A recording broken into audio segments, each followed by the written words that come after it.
already. We heard of things like people being offered that at the beginning of COVID would have been paying $30,000 more than they were being offered.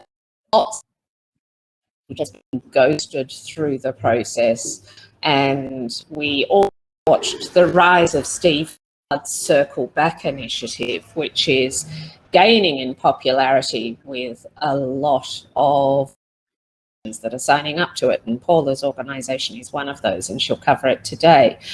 So candidate experience seems to be a very hot topic. Now, I used to go to events in London I arrived here in 2015. I have been talking about candidate experience for over 8-9 years now, and it just seems that we can never get it right. The technology promises that we will make it work. We all have the very best of intentions, and yet as a TA function and as an HR function, we are still not getting back to candidates. And it's something that can have a major, major impact on your brand. So Paula has been incredibly open about her journey. And we have also, I hope you don't mind me saying, but we are ladies, women of a certain age, and there is no doubt that that has played a part in our job search things. You know, again, I've been very open about that as well. So for those of you that don't know Paula Kilby, she heads up the recruitment function. Just moved very recently into a permanent role, and as I said, been very vocal on LinkedIn, wrote a LinkedIn post, got hundreds of thousands of views and loads of comments. So it was a no-brainer for me to ask Paula to come on and present today on candidate experience. Is it dead or alive? Over to you. Okay, so thank you, Andrea, for the intro. Very kind of you, and thanks to everyone for coming and joining. It is a subject close to my heart. So now I'm just going to try my share and see if this works. Oh, now Andrea, you're going to have to help me out here because I'm not sure what I need to do.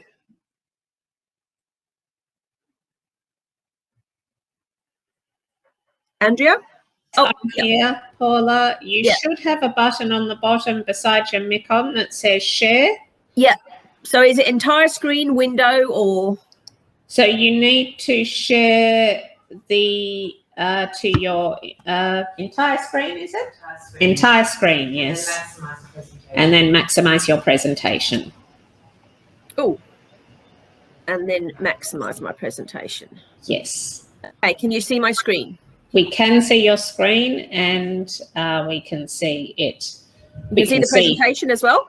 Can we just say I'm very happy to see two of me. I can't see your presentation at the moment. Okay, so I'm not sure how to. Okay. Can you maximize your presentation? Yep. Hang on a sec. She's not clicked on the presentation. You haven't clicked on your presentation yet.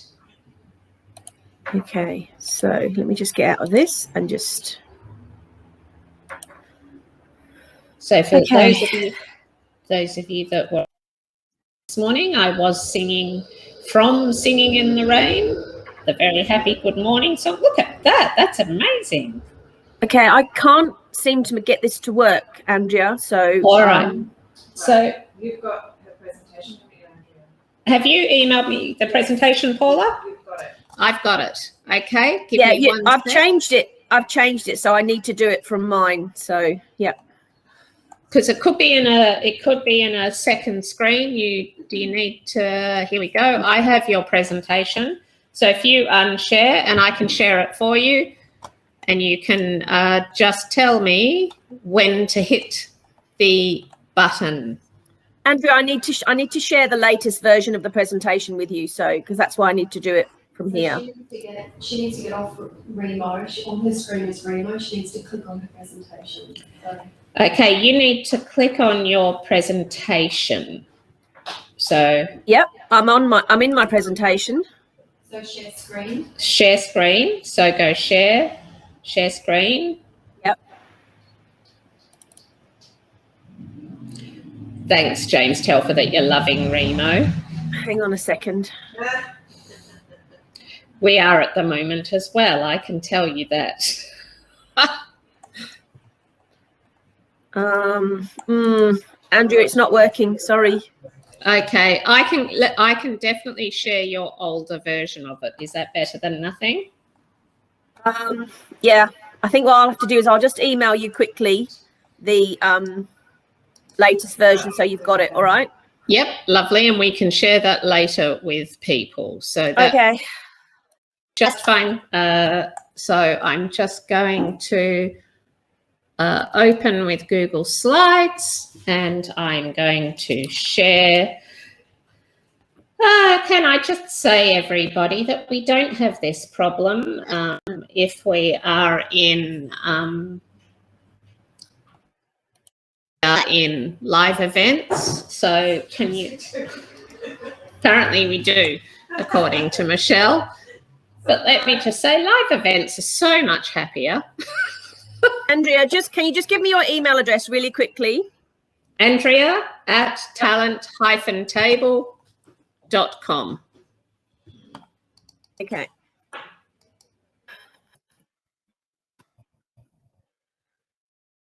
I'm just going to send it now. Hold on one second. Yeah, and I'm in my purple glasses, which match my outfit, and I can't see things. Change your glasses. It's gone to you. You should have it now. Okay, well, can you start with this one for the moment? Yep. Okay. All right. So someone's going to have to change the slides for me, right? That'll be me. Okay. So thank you, guys. I'm going to be talking to you today about the candidate experience. And is it alive or dead? And why can't we get it right? So if you change the slide for me, please, Andrea. Yep. Any minute now, as soon as I've worked out. Okay. So why is it so important and why are we getting it wrong? So let's just break this down. So for me as an employer and also as a candidate, it is gaining importance within the recruitment industry, but it really does shape your organization's employer branding, and it can affect your growth as well as a company. So I think the slides are a bit disjointed. They seem to have come up really badly.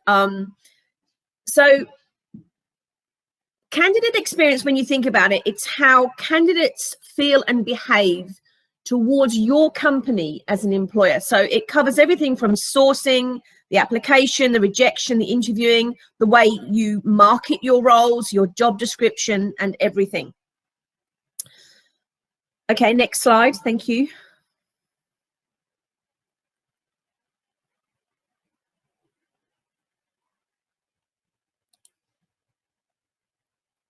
Thank you. So let's look at some examples. So what's the example of the impact if we do get it wrong? So sticking your head in the sand doesn't help. And that's what a lot of people are doing at the moment. So an interesting statistic here I found from one of LinkedIn's senior managers for TA was that 41% of applicants who have had a terrible candidate experience say they'll take their loyalty and money elsewhere. Now, if you can think about the impact of that, so if 3 people have had a bad experience with candidate experience, for example, that means that those 3 people then have the power to highlight that bad experience across their networks to other people, which can really snowball. So the quality of your candidate experience really does influence how you're going to go forward. It also impacts whether candidates who have applied for roles recommend their friends and their professional network, or consider going through your process in the future. So definitely sticking your head in the sand does not solve the issue. It's also linked very, very much so to your employer brand out there. So next slide, please, Andrea. Thank you. So here are some examples of poor candidate experience. This is what I'm talking about. So, and I have been very vocal on LinkedIn about this. So on one job board, and this statistic came from Steve Gard, on one job board in Australia on the 23rd of this month, there were 4,450 ads displaying a throwaway comment, "Please note that only shortlisted candidates will be contacted." Now, for me, as a candidate, it's a big slap in the face after you spend sometimes up to 25 minutes putting a cover letter and also an application together. They do take. So here's some examples. So on receipt of application, thanks for your application. Due to high levels of applications received, only shortlisted candidates will be contacted. Another one from a do not reply email, and this really gets my goat. So you've got no way of contacting somebody or even following up. After careful consideration, we've made the decision not to progress with your application further. Based on the information provided in your application, we've determined that on this occasion, other applicants are more closely aligned to the specific requirements of this role. In the very next sentence, they say, we are, however, retaining your profile on our database, and we encourage you to apply for other roles on our career site. So for me, there's no incentive for me to reapply if I know that I'm going to get one of these emails. And I can tell you right now, it's a massive, massive issue in TA. So another one from the People and Culture team. Thanks for your application. Currently shortlisting for this position. If you have not been contacted within 2 weeks, you can assume that your application has not been successful. But again, in the very next sentence, please feel free to review our career site and reapply for other roles. So again, you know, I honestly do not know why we're sending this type of messaging out there. Another one from the People and Culture team. We are humbled that you've chosen to apply for a role. Well, thank you very much for being humbled. However, we're currently shortlisting for this position, and a member of our team will be reviewing your application over the next few days. Again, if you have not been selected, contact within 2 weeks, you can assume that your application has not been successful. So for me, this is something that should not and cannot continue to happen. It's a very poor example of real TA. It's a lazy response, and it just suggests to me that we're not using technology or AI or anything that we already have at our fingertips. So next slide, please, Andrea.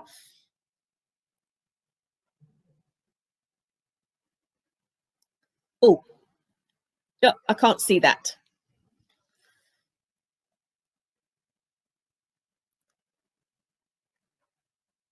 Yeah, I can't see it, Andrea. Would it be possible to load my new presentation? Because I really can't read it. Let me see if I can change the colour for you. Thank you.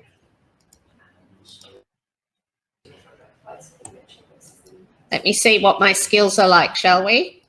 Well, I was just going to say, if we can try and bring up my latest presentation, that would be great. I'm just working on it. Thank you so much. I'm just going to turn this. How clever am I, everyone? Are you just like in awe of my skill set here?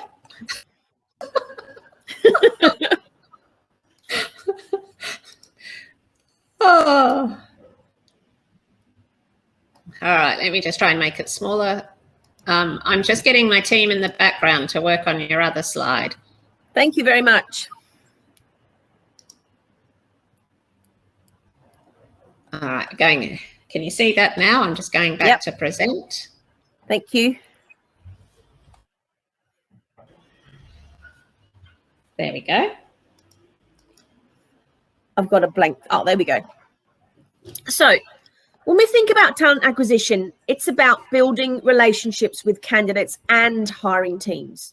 So the more time you spend with a candidate, the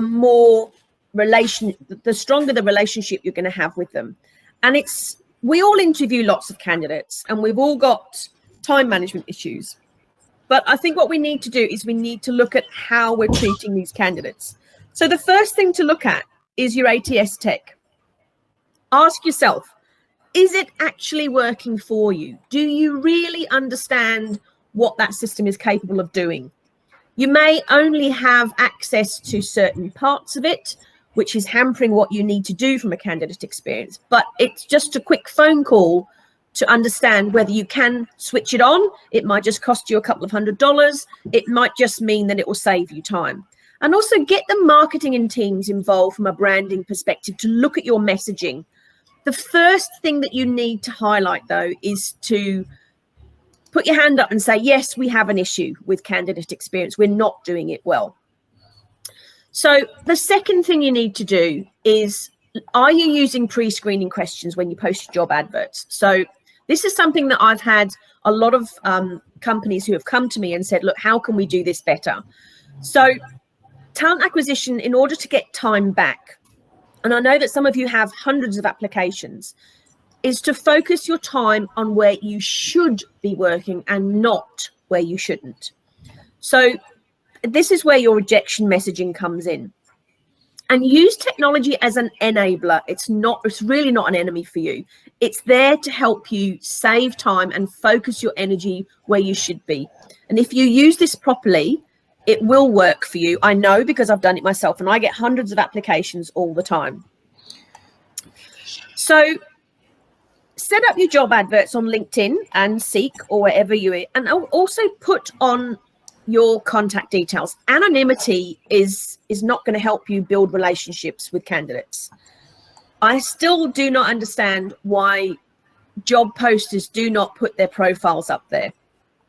In fact, this is a little fact as well. 63% said they would be more comfortable applying to a role if they have contact information to build relationships with. Jobs posted, and another interesting fact is jobs posted and shared by hiring managers have an even higher, up to 70% return rate or contact rate. So, oh, hello, we just sorry, I'm just swapping you over. I've done it. Thank Paula. you. Thank you. Sorry, I should have warned you. That's all right. Can you see that now? Not yet. Okay, hang on. Turn share screening on. I want to share that one.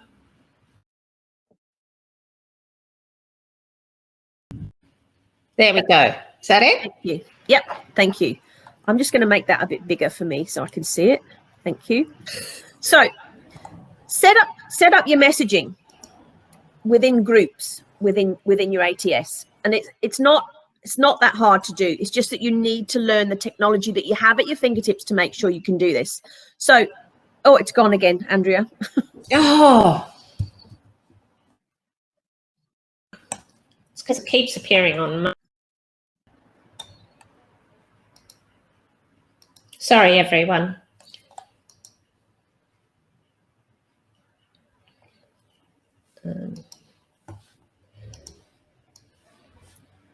Right, share. Okay. 1 second. Okay. So from a messaging perspective, because this is where we do need to focus. Okay. You need to set up your messaging into groups. And if you set up automated messaging, getting this messaging right, you can set them up as templates. So for example, especially when you're rejecting candidates when they come in, you can do group 1 to all overseas or non-right to work candidates. For example, you can set up a nice message for those. Group 2, you could go through and have specific skills haven't been met, and you should define what they are with a couple of sentences, which you can cut and paste as to why they haven't been successful, so the candidate gets closure. And group 3, I always find that I send, for the candidates that I have shortlisted, I always like to send them a quick message to say they've been shortlisted and I will be reaching out to them shortly, so they know something's coming. Most importantly, because Australia's got so many privacy laws and some strict privacy laws, is include a link to your privacy policy, add your employer logo, a link to your careers site, your website, and your personal info on your messaging to keep candidates engaged. And also this is one of the things that I've had a lot of laughs about. If you really don't think that you have an issue with candidate experience, check it out yourself. Apply for one of your roles yourself with your own personal email address, and then you can really ask yourself, is this the way that you would really like to be treated as a candidate? And does it honestly and truthfully represent the brand as you know it should be out there? So this little sentence on the left, on the right-hand side says, we get too many applications. I just don't have the bandwidth to look after all of them. I'm sorry, but I think you do if you're using your technology properly. So we'll move to the next slide. Thank you, Andrea. So roles and responsibilities. So this should start during the hiring briefing. So gone are the days where a hiring manager can chuck something over the fence and say, okay, TA, off you go and hire me a solution architect or an HR manager. So get everybody involved at the hiring briefing. And if you're not doing hiring briefings, then, you know, we've got a big problem. Define who is going to do what and get everybody involved. So everybody from hiring manager, TA, agency, HR, employees who are on the interview panel, and set those expectations very clearly. And provide an interview feedback form that everybody who interviews has to complete to you and send back to whoever's owning the process. So aim to provide and obtain that feedback after every step, ideally if you can, from everybody, and push really hard until you get that. Especially if you're using an agency, because you know they're a third party, and it would be harder. Sometimes it is harder for an agency to get that feedback. Not all the time, but it has been harder. So aim to get that feedback as quickly as you can. If you don't have that bandwidth, use your ATS automation. I really encourage you to really look at the ATS automation system that you have. But again, personalize it so at least a candidate can reach out to you to obtain more information. I promise you, there is nothing worse than receiving a response that has a do not reply. So it's almost like a big slap in the face when you get a response from a do not reply, and I've had hundreds of them emailed, and then you think, well, okay, I don't agree with this feedback, but I'd really like some feedback as to exactly what my 15 years of experience as a TA wasn't suitable, but you've got no one to contact. So just having that personalization is going to help you bond with those candidates for future reference as well. So if they've been unsuccessful, I always spend the time and invite them to follow you or my brand on LinkedIn as well. So I put a link on my messaging as well. And I also connect with every single person that I speak to. I make sure I'm connected with them on LinkedIn. It takes a couple of seconds to do. But it also, what it will do is it will allow you to consistently build a pipeline of potential silver and bronze medalists for future roles. So the other thing to remember is that candidate experience doesn't end once the offer's signed. It actually should continue right through to onboarding and the first 3 to 6 months of their employment. Think about it like this. If you treat people how you'd like to be treated, then you've got candidate experience down pat. Ghosting candidates is not okay at any point of the hiring process. So ask yourself if your process really does allow you to treat people how you would like to be treated as a candidate, then you've got it down pat. Next slide, please, Andrea.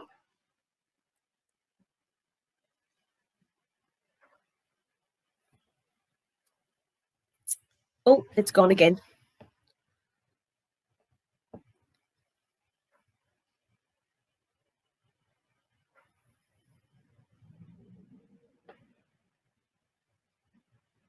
Sorry, Andrew, it's gone.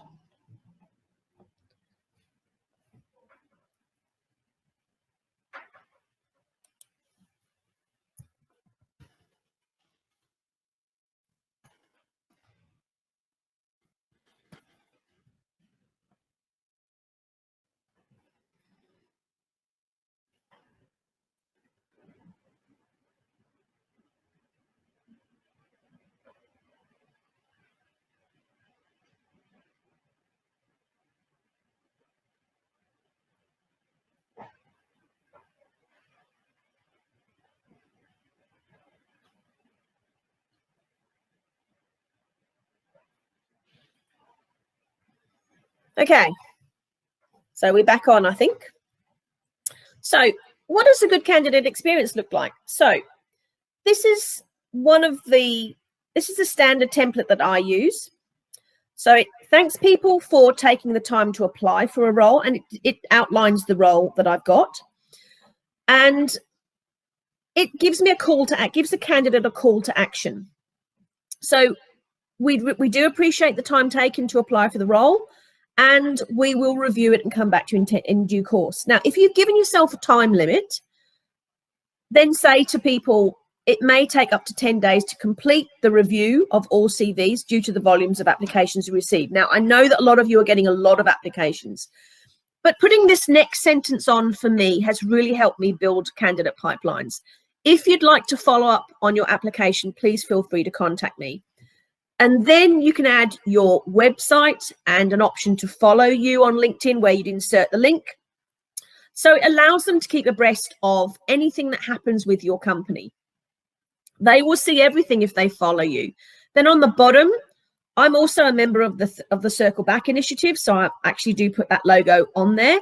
I also put all of my contact details and a link to my privacy policy on there too. So next slide, please, Andrea.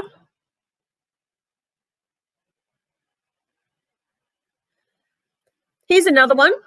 So this is a feedback email that I send to a candidate if I can't reach them on the phone. But I also do, every person that I interview, I do like to give them a call if they've interviewed with my client or they've interviewed with me as a company. I do like to send this email. So this is where you see, we thank them for interviewing with us. Again, we appreciate the time taken. Unfortunately, on this occasion, the hiring team have made the decision not to take you through to the next level in our hiring process. Now, just putting 2 small sentences on there as to why has really, really helped me as a TA manager with a team work with my candidates and keep them engaged.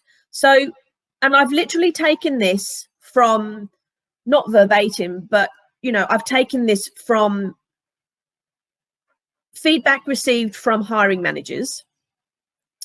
And also I've said to them, you know, the little bit of empathy, whilst I appreciate this result may be disappointing, please feel free to contact me if you'd like to discuss this further. Again, keeping their details on file for future roles, so you've got a nice pipeline, putting your details of your website on there, your follow LinkedIn link in there as well.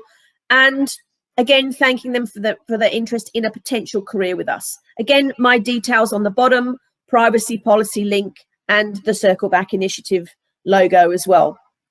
So next slide, please. So who is getting it right?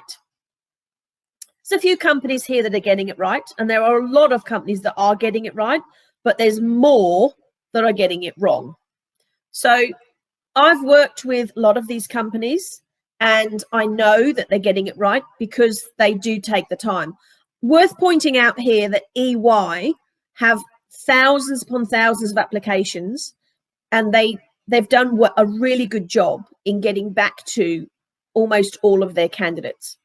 They don't always put their details on the hiring team details on their emails, but they are sending it through, and it's not a do not reply email either. Deloitte are doing the same. Qantas have always done well. Hays, it's worth pointing out that some of the agencies are doing a much better job as well than they were doing. So Hays and Michael Page have done a really good job as well. So the point here is, if you look after your candidates, they will look after you. So next slide, please, Andrea. So 3 questions to ask yourself about candidate experience. Does your current candidate experience really reflect how you'd like to be treated as a candidate and or a future employee? Do the third parties you work with emulate the same candidate experience you're offering? And this is where I think it falls down. So if you're an internal recruiter and you've engaged agencies, ask to look at the messaging they send out to their candidates when candidates apply for one of your roles that they're working on. You have every right to look at that And you have every right to understand and ask them to change it. Remember, they're representing you. And thirdly, how can you improve the candidate experience that's essential to your company to ensure that your company's brand stays at the very forefront of where you want it to be? So, and my last slide, it's really not hard to fix. It really isn't, people, but getting it right could be a game changer for your company. If you want to stand out amongst a crowd, then get your candidate experience right. I'm very open to talking to companies about how to fix it. Have worked on many different TA systems and ATS systems. So I've managed to help quite a few companies so far in making sure that they can do it right. And my details are there. If anybody would like to discuss this with me, or, you know, have me talk to them about it and how you can do it, I'm open to offers, and I do it free of charge. So I would be very happy to talk to you about it as well.